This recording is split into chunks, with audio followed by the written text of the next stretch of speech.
Good evening. Welcome to the Government News Brief for Friday, April 15, 2016. In the news, Public Officers Code of Conduct to meet international standards, new program introduced to see easier way of doing business, and new school welfare program on the cards. Stay tuned for the details of these and other stories. Thank you for staying with us. I am Azim Khan and this is the Government News Brief. Government's Code of Conduct to be in conformity with international best practices, says Prime Minister Moses Nagamutu. The Code of Conduct is currently open for public consultations in an effort to create the best version, says Prime Minister Moses Nagamutu. We have asked the Integrity Commission to help us in the process of getting more submissions, more criticisms, observations, additions, so that we can make the Integrity Code of Conduct, if I may call it Integrity Code of Conduct, perhaps one of the best in the world. We want to learn from best practices in other countries. The government has received feedback from the Guyana Bar Association and the Guyana Human Rights Association. Citizens' inputs are also important. They are thus urged to participate in the public consultations. The code will then come to us to decide whether it should be merged with the integrity legislation provisions or it should be taken to Parliament as a legislation by itself. Whatever the best practice would be around the Caribbean and the rest of the Commonwealth in particular, we would want to follow those practices. The Code of Conduct will provide guidance on the moral qualities that should govern the conduct of ministers, members of parliament, and public office holders in the discharge of their duties to their constituencies and the public at large. It is also meant to reinforce public confidence in the way in which ministers and public office holders perform those duties. Renetta LaFleur, Government News Brief. Guyanese traders and businesses could soon benefit from faster clearance and easier access to their goods from ports of entry. Here's how. Government recently approved a proposal to introduce a Trusted Trader program. This will benefit legitimate businesses in Guyana, says Minister of Business Dominique Gaskin. Trusted Trader program is an initiative that is intended to ease the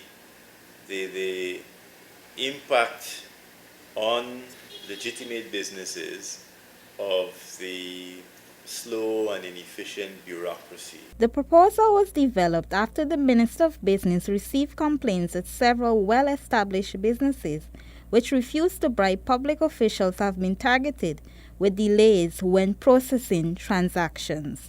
This program is designed to, subject to certain criteria, to give businesses that have a track record of compliance and are well established the status of trusted trader.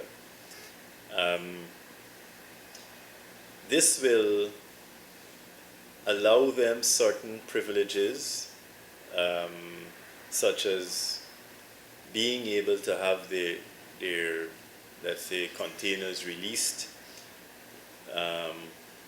or not having to have their containers held up while some minor discrepancy is being resolved. Cabinet will appoint a working group with representatives from the Ministry of Business and Finance, the Guyana Revenue Authority, and one other ministry to undertake consultations with stakeholders. The working group will be expected to submit a report with specific and detailed recommendations to Cabinet by April 29th for the Trusted Trader program. A new plan to address students' welfare is being crafted. More in this report. Students, their parents or guardians, and others in society are to be consulted as the Ministry of Education drafts a new plan to address students' welfare.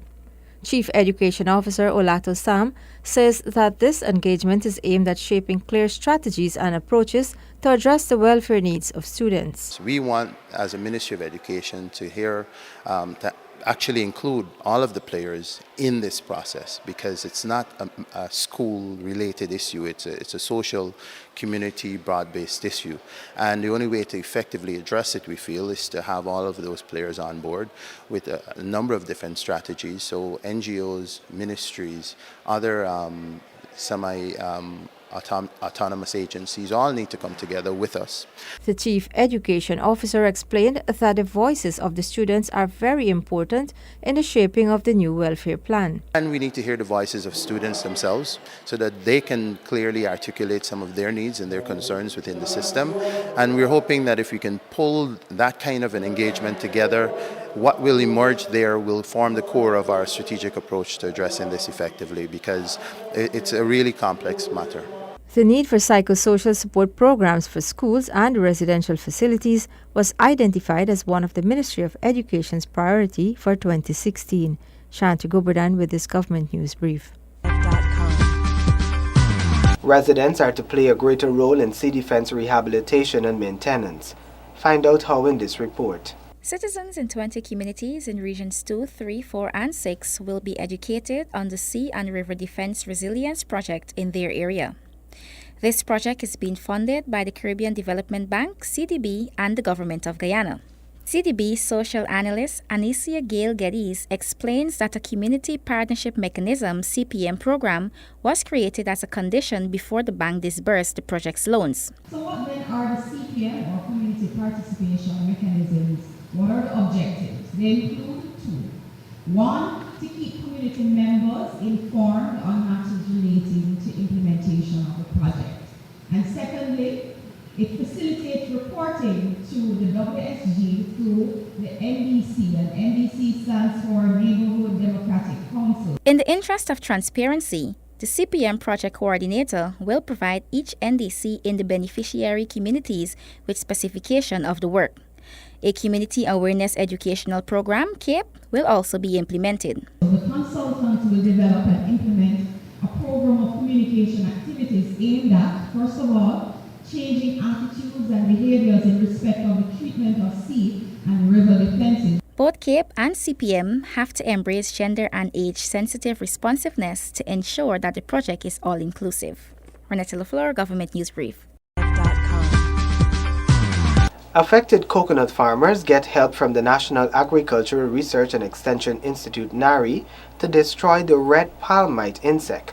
More in this report. NARI's research assistants are currently grooming and mating red palm mites to create an environmentally friendly control methods for the pest. Currently, I'm working on rearing of one of the few natural enemy of red palm mite. The natural enemy that I'm working with is the Amblysia species. We are doing in lab rearing of these natural enemy, where we would do different studies on their feeding habit with respect to the red palm mite. And after that, we plan on doing an in-field trial of these natural enemy that we have in the lab, that we reared from the lab. We will release them in the field under controlled condition and see how well they would feed on the palm mite, how well they would be able to control the pests. The study's research and experiments are to create natural environmentally friendly enemies, which are insects that will feed off of the red palm mite. In addition, the Ministry of Agriculture has allocated $49 million to assist farmers to combat the mites through training on the use of the chemicals. Farmers who observe their coconut tree leaves falling or a red substance on their fingers or tissues after wiping the bottom or the inside of the coconut branches are asked to contact NARI or an extension officer who will investigate and then provide assistance. Farmers are advised not to apply chemical treatment on their own because it can affect their health, damage crops, and the environment as well. The red palm mite was first discovered in Guyana in Wakenham Region 3. It has severely affected farmers in the Pomeroon and along the east coast, Demerara. For this Government News Brief, Shivani Rampasad reporting. We have come to the end of this April 15, 2016 edition of the Government News Brief. You can find the details of these and other stories on GINA's website. We encourage you to subscribe to our website and YouTube channel. You can also like and follow us on Facebook so you can be informed as the news unfolds. Do join us again on Monday for another edition of the Government News Brief. Thank you for watching.